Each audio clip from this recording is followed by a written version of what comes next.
I have a question, little trivia to start us off. Oh, no. Yeah, no, it's fun. So since 2008, okay, with the release of Iron Man, how many Marvel films have they been released up to Captain America: Brave New World in the MCU? Is too many the appropriate answer? 3. 70, That's only the ones you've seen. We're talking good The good ones. ones, yeah, good ones. 72. So 72 is your number, okay? Oh, I don't even. Just take it. 50. 50. Yeah. Okay. It's 35. Okay. Oh, I was 35. closer. You're closer. 35. It feels like 72. It does. Yeah. But 35, I didn't realize, honestly, I didn't realize it was that many. Yeah. I'm like, well, that can't be right. And I mean, in all honesty, how many were good? Well, 10? well, listen, the earlier ones, they had a good Yeah. track record Yep. Yeah. where they were turning out some Yep. stuff. And after Endgame is where it started to fall apart because they just went so wide. Yeah. Again, anytime you've got, 6 movies coming out, Yeah. 5 different TV shows, animated shows, all that kind of stuff, how do you quality control story there? Yeah. It becomes a challenge. Yeah. Well, and then they introduced the multiverse and variants and all that stuff that just got philosophically odd and difficult for people to follow. The last several plots have been interesting. Yeah. At least this one didn't have a musical in it. So we That's true. an impromptu Maybe musical. that's why I didn't like it. Yeah. I think so. She Actually. didn't get to bring out his jazz hands. Yeah. So Yeah, he I was know. rather 5, upset. 6, 7. And it happened again. I'm gonna make him an offer he can't refuse. I see dead people. Hasta la vista, baby. You can't handle the truth! I think this is the beginning of a beautiful friendship. So Captain America: Brave New World, which is interesting because, Jay and I saw the movie together. Matt, I'm sorry. Yeah, sorry. I think you were busy. Yeah. I think you were busy. Absolutely. Your manager said that you weren't available. Yeah, my manager. Stacy, you can talk to Stacy too. Yeah. Don't even talk to me. Yeah, we just go straight to the boss. When did you see it? We Sunday. saw Sunday. Afternoon. But you don't like to do it multiple days in advance. You like to see it the morning of. Yeah, exactly. I just got out actually. And I still don't remember what it's about. No, I did see it last night. Did you? I did. Okay, awesome. Yeah. And so Brave, obviously the title, and we're like, what does Brave New World have to do with? I'm still Yeah. trying to figure out what Brave New World. I don't know. But again, for those of you maybe just joining us for the first time on the podcast, or you're a faithful listener, we thank you, all 3 of you. Poland. Yeah. Poland. Don't forget Poland. Oh, we that's right. We have a listener. Yeah, it's still in keep popping Poland. up. Poland. Yeah. Hey, Poland. We promise not to invade you Yes. or try and occupy you because you listen We to our won't make podcast. you the 50 seconds. Steve. That's right. That's right. Maybe the Unless you 53rd, want it. but right. I mean, if you want it, it's cool. Yeah. So let's talk about Captain America. And what we try and do in this podcast is not give you, hey, here's our review of the movie, here's what we thought, but really try and come at it from a biblical worldview, which is where we believe that everything should be rooted in. And so let that filter the conversation. Let that be the lens in which we analyze everything. So when we examine Captain America: Brave New World, what's kind of the fundamental theme, idea kind of being talked about in this movie? Well, you have the surface themes: justice, truth, fight for the oppressed kind of idea. But in my opinion, when you peel back that layer, there's kind of a 3-part worldview going on. You're basically good. You can change yourself. And those people who do evil, it's because they've either been oppressed in some way or they're being controlled. So it's a man is basically good. Captain America says something like, if we can't see the good in each other, then we have already lost the fight. So there's a goodness even in the main bad guy. He was started out as a brilliant guy, right? Yeah. And so there's good in people. You can change. And then if you're doing evil, either you've been oppressed by the government, like Stearns or Isaiah. Who's one of the villains. Yeah.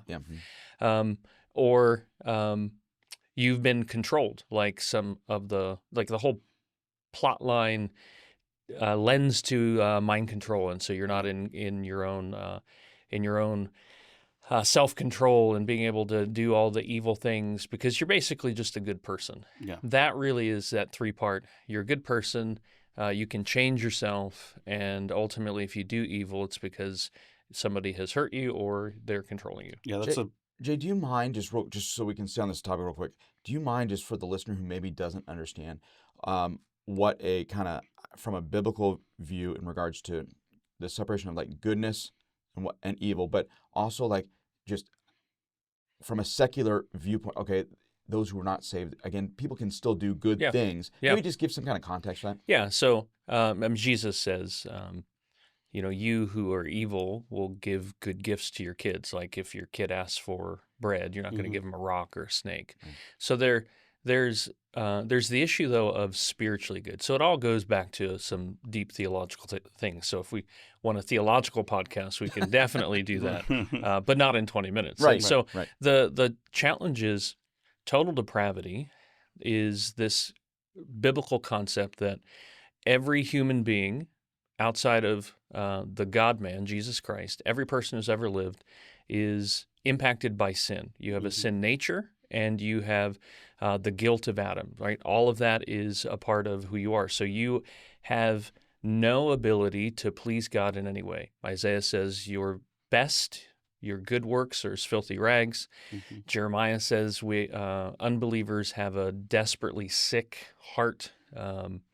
Romans says that the heart is darkened, given over to impurity of lust, all those kinds of things. So the inner person, so there is, sin is pervasive. It has impacted everyone. It has impacted every aspect of who we are, with what we think, what we say, what we do, all of those things.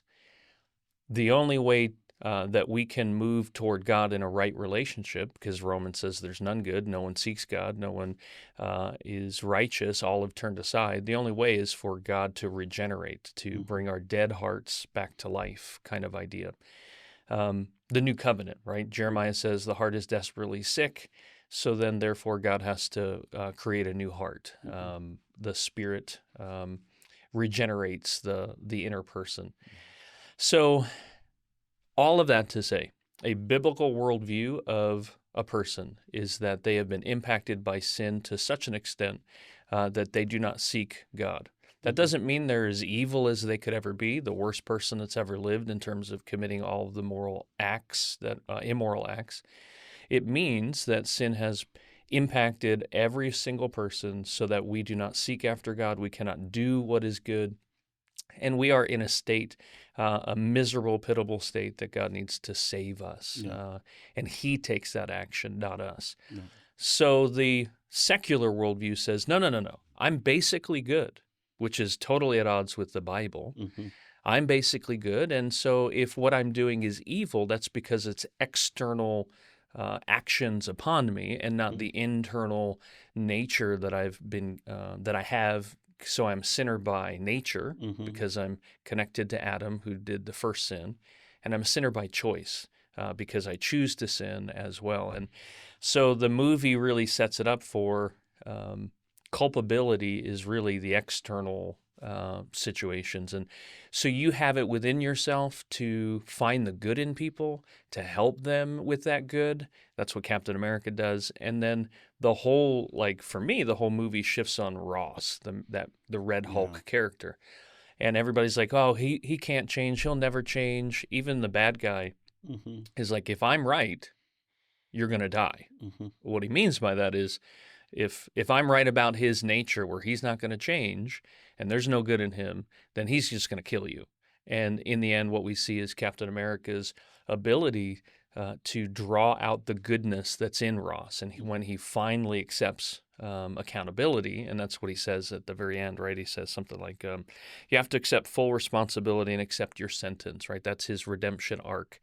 But it's all either within himself or somebody helps draw him out of him. It's not the biblical concept of we are dead in our trespasses and sins. But God makes us alive through Jesus Christ, that kind of idea. Long portion. No, but I think it's important to help frame, because it'll frame the rest of the conversation, which I think is really important. One of the things that I hated about the movie, among the things, in terms of theme, is there no ownership on anybody. That's in which is what you're pointing. Everything is somebody else has done something to them or something else has done something to them. So of course I would have that response. And ours is, well, of course they should have that response. Oh, we totally understand. To which I think there's a reality of which we do. We see people's lives, when they have things evil done to them. All of us have had, some kind of evil done to us.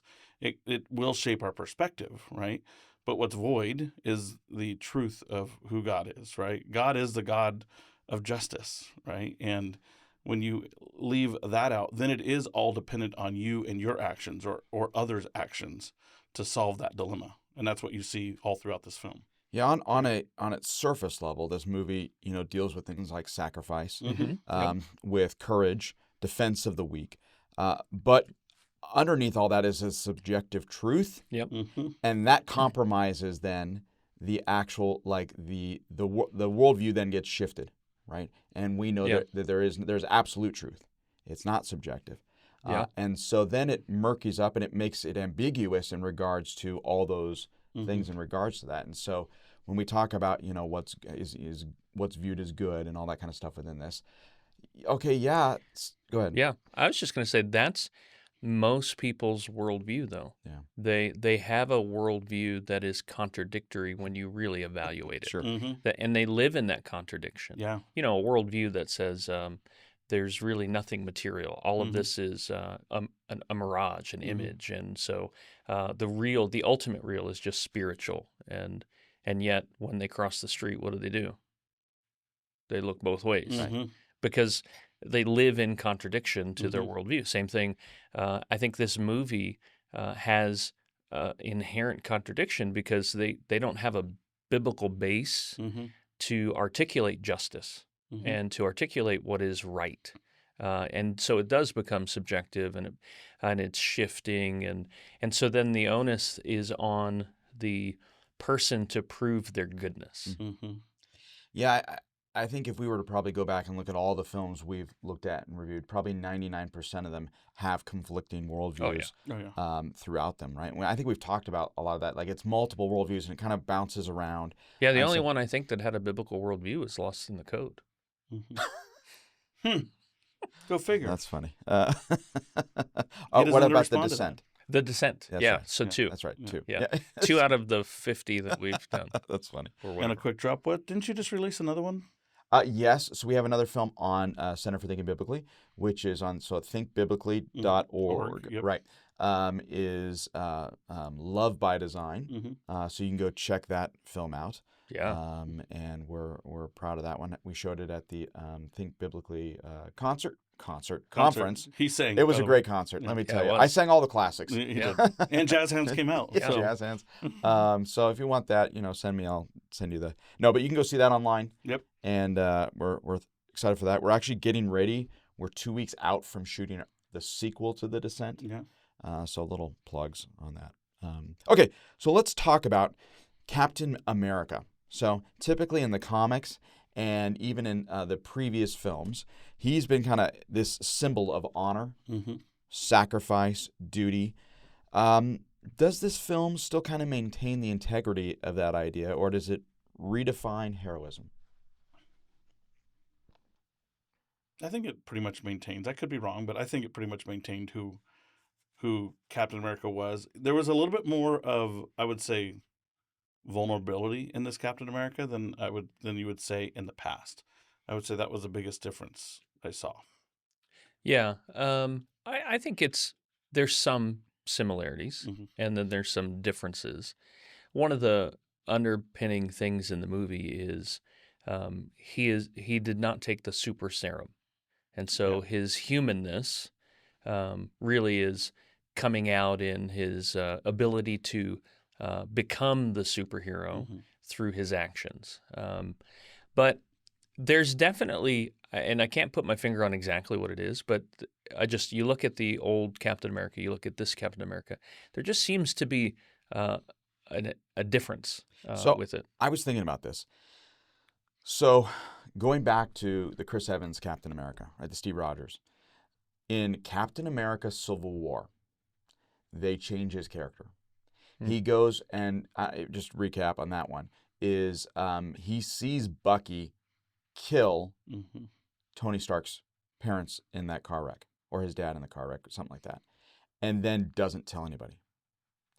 That is where there's a shift. Yeah. He starts to become the moral ambiguity starts to Yep. come in for the character. And that was never the case in the previous rendition of Captain America. And there was something nice about having, they would always poke fun at him, language and all Yeah, that kind of yeah, stuff. yep. But there was something, or they talked about how, even in the first Avengers, about how, like he believed in God. Mm-hmm. There was again, which is interesting because what they tie that to then is you're tying it to, okay, here's a guy who stands for all these things, and he's the one dude who believes in God. Mm-hmm. So maybe there's a connection there in regards to what. Yeah. And again, Joss Whedon, who is an atheist, I don't expect him, but at least he recognizes that there is, who wrote the first Avengers, that there's something about that. There's some kind of connection. Yeah. Yeah. Obviously doesn't fully understand that, and didn't write Captain America as a Christian. I would agree. So, growing up, my two favorite superheroes as a kid, and looking back, I can Can I see. guess them? Yeah, go ahead. Superman Uh-huh. and Captain America. Uh-huh. And because they both stood for righteousness. What is right, what is true. And I Yeah. wasn't even a believer. Totally. Yeah. I just resonated with those Totally. things and Mhm. still have that, like justice, right? Yeah. Like if I see something injustice, there's a part of me that's just frustrated by it, Yeah. and so you see both of those get messed with, toyed with Mhm. by movies, right? So I'm a big fan of the Superman movies. A lot of people aren't. I enjoy it. I'm with you. I like them. But when he kills for the first time, it's Zod. like Zod. Like that's not him. Mm-hmm. And so like he's been impacted by humanness or whatever. And it almost feels like Captain America is just a reflection of the times. And so Yeah. the 40s reflected that. And so then when you bring him into this current world, he starts to, be morally ambiguous because I just feel like there's always a push to make black and white more gray in movies. Yeah. And no longer the black hat, white hat. It's the morally conflicted hero that rises to the occasion because, again, there's always an underlying worldview. There's something good in him that has to come out and overcome the evil done to him. Yeah, that postmodern worldview that has infiltrated since the early 20s, that has shifted what is good, what is right, and created the gray. I've been in a lot of production meetings where this guy's too good. We've got to kind of make it so he's just not all good, and I've heard that from believers. Yeah. Mm-hmm. And so really, okay, you can have somebody who struggles with something, Yeah. but their foundation needs to be built on what is right. Yeah. If it's your hero. Yeah. Okay. So what would make it different for me is if Captain America then asks for forgiveness for lying, Yeah. right? Like, because then that shows, well, you are human, Totally. but you're moving to, like, you're not perfect. You're not morally 100% perfect. That's not what we're saying. We're saying that there is what is true, what is right. And when you do fail, that recognition and moving towards, and that would, speak volumes of that. Yeah. Totally. Again, and that would add a great character arc. Yeah. Mm-hmm. Because you're showing that full transformation.